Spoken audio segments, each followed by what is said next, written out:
Back from the dead.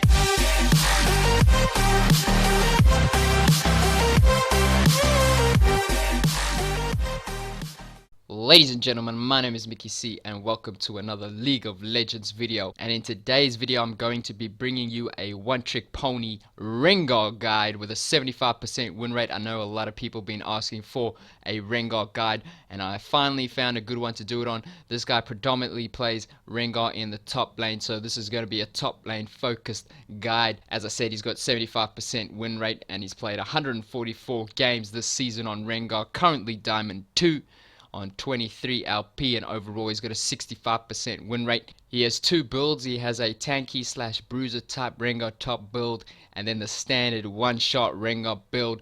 So let's do this. Let's get into this guide. So starting with the summoner spells, he likes to take Flash and TP. I know a lot of Rengar mains like to take Flash and Exhaust or Flash and Ignite to try and get that early cheese kill, you know, level 2, level 3, and snowball the lane. But he much prefers taking TP, and how he would utilize this is once he is level 6, he would look to roam to the bot lane, try and get a kill with his ultimate, and then he can easily just TP back to lane and not miss out on any farm. What this does is it snowballs other lanes as well as his if he is ahead. And even if he's behind, this will help him get back into the game and help his team. So now we'll move on to his runes and masteries. So we'll start with his masteries. So his first page is the Fever of Battle page, which is more used when he's looking to one-shot the enemy team, or he's going to go with that more damage type build. So as you can see, he goes 18 points in ferocity and then the 12 points in resolve. You guys can just pause the video and copy that if you want to. And then his tankier mastery page is this one here with 12 points in ferocity and the 18 points in resolve, and obviously he's got the grasp of the undying. So if you want to build tank top Rengar, this is probably the best page to go with. So you guys can just pause the video and copy it if you want to. We'll get to his tank Rengar build later on, but it's a pretty interesting build, I must admit. So stay tuned for that.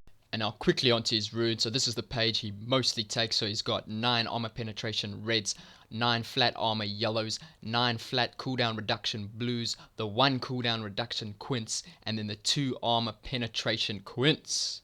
So as you can tell from this, Rengar benefits a lot from armor penetration and cooldown reduction, and also because he's playing in the top lane, he's going to be up against those tanky top laners that stack armor, so armor penetration is really vital. And now finally we're going to be moving on to the item build. So we'll start with the one-shot item build, the full damage item build that you see most Rengar players going with. So what you want to do is either start with a long sword and 3 pots, or a Doran's blade and a pot. I guess in my opinion, if you're looking to play a lot more aggressive in the early laning phase, you would go with the long sword, and if you're going to be a lot more passive in the laning phase or during the laning phase, you'll go with the Doran's blade because you've got that life steal to continually heal yourself up. And this player seems to constantly switch between the two. It looks like he prefers the long sword in most cases, but sometimes he would go with the Doran's blade.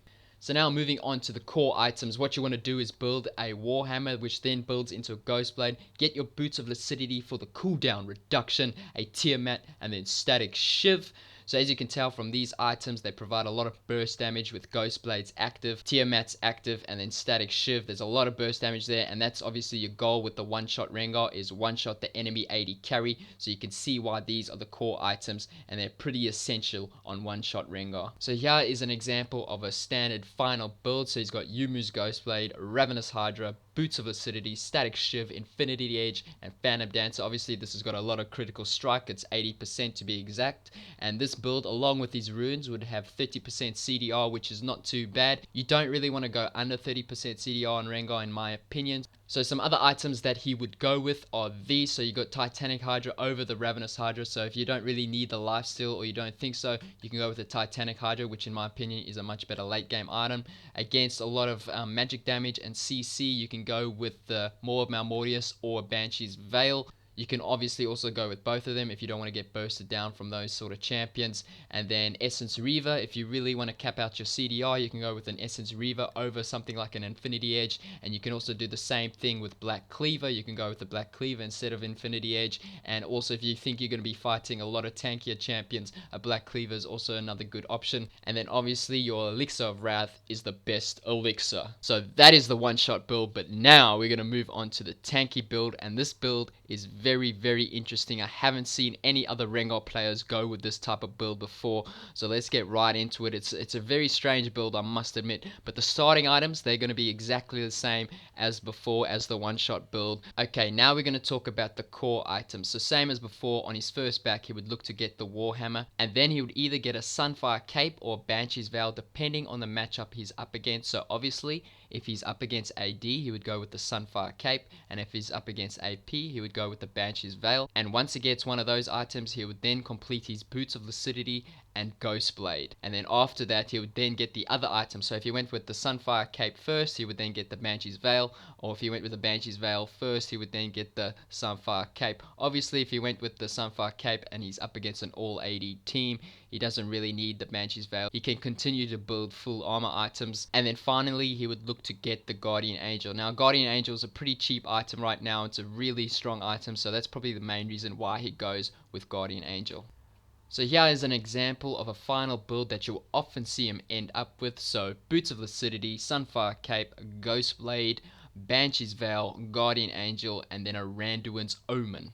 Other items he would consider to get as a last or second last item are a Titanic Hydra, Thormail, Stattik's Gauge, or a Maw of Malmortius. So that is the Rengar build guide. With the tanky Rengar build, he's only really been playing it over the last 2 weeks. And from what I can see from his games, the champions he would use it against are champions such as Alawi, Rise, and then Darius. Overall, if I was you, I would try and master the full damage build first, and then I would maybe experiment with other builds. So that's going to be the end of the video. I'm just going to leave you with a couple of clips. So it's going to be a one-shot clip and a pentakill.